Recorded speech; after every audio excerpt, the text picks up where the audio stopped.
have tourism. Tourism is our main foreign exchange earner, but one of our biggest challenge is languages. And the fact that we've just recently had a new cruise ship coming in from Germany, it means as the tourism authority and the tourism officials try to go away from the English and the American market, and you're bringing in the Portuguese, you're bringing in in terms of Brazilian and Portuguese, you're bringing in Spanish speaking persons as well from Puerto Rico and Miami. We need to at least equip that sector to be able to communicate, because that is an area we've been told by the Barbados Port Authority, for example, that you're getting off the ship and you want to get a taxi. How easy is it then for that taxi driver to communicate with you, give you an explanation about traveling around Barbados, and that you're understanding as the non-English speaking listener to really understand what that person is saying.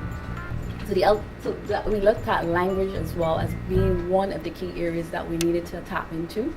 And we're also looking at sports and agriculture. We speak a lot about agriculture, and there are areas in agriculture that we can grow into, like hydroponics, for example, is about an area, but we have few players right now on the island that are able to teach or even able to equip students. So for example, at the college, we do an associate degree in agriculture.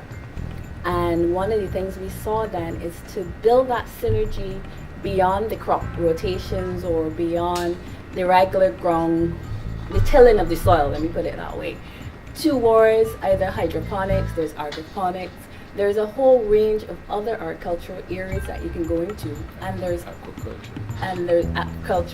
and then there's also the deficit of the technicians that are needed or the biologists to look at. Right now we have, for example, a drought going on, and sweet potatoes and cucumbers are scarce. How do we then equip the country of Barbados to avoid that continuously, because it's an issue that occurs every year? So we need to look towards being able to feed our nation, but being able to feed our nation in other areas than traditional. So I would say one of the reasons we were eager to get on board with this project is we saw the areas of building capacity, building skill sets, because there are a number of areas that have been identified that you're not getting the necessary skills, so most of the times you're then advertising to bring in persons to do the job.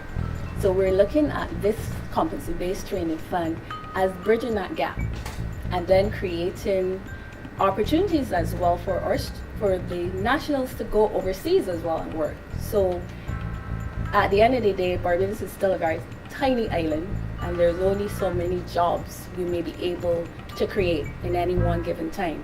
So building the capacity then towards our people being able to go out and work in other countries.